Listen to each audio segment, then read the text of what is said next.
Hi, I'm Christian from North Star IT, and this week I want to talk about the brain of the computer.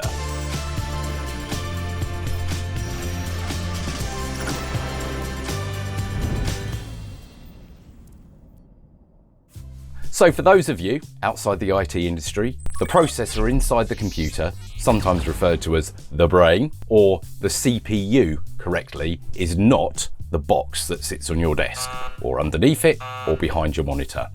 The CPU is the chip or the big brain, if you like, inside the computer doing the really hard work. They come in small sizes, big sizes, supersized sizes, and American sizes. However, one CPU is not exactly the same as every other one, but I want to focus on the main ones you'll find in the market.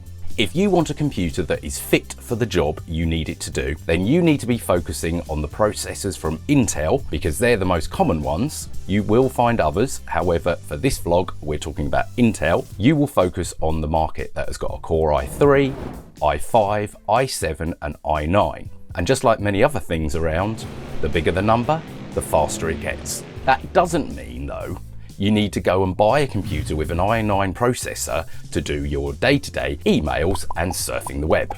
Equally as much, if you're doing design work or CAD work if you're an architect, you definitely do not want one that is an i3 processor. That's right at the bottom. It's always about the right tool for the job. So as a general guide, if you want a more budget line computer, but not super cheap, in the wise words of my mother, if it seems too good to be true, it probably is. If you want to do basic surfing the web, sending emails, typing the odd letter in Word, then an i3 machine will probably see you fine. I personally wouldn't go that low. I tend to advise anyone start with an i5. It's a good all-round foundation of a computer to be able to do day-to-day work, whether it be in your business or at home. If you're going to need to do some general design work, something slightly more up-powered, then definitely aim for an i7.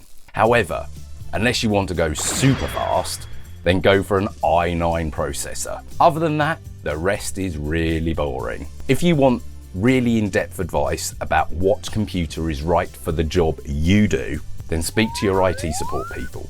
They're the ones that know how. Until next time.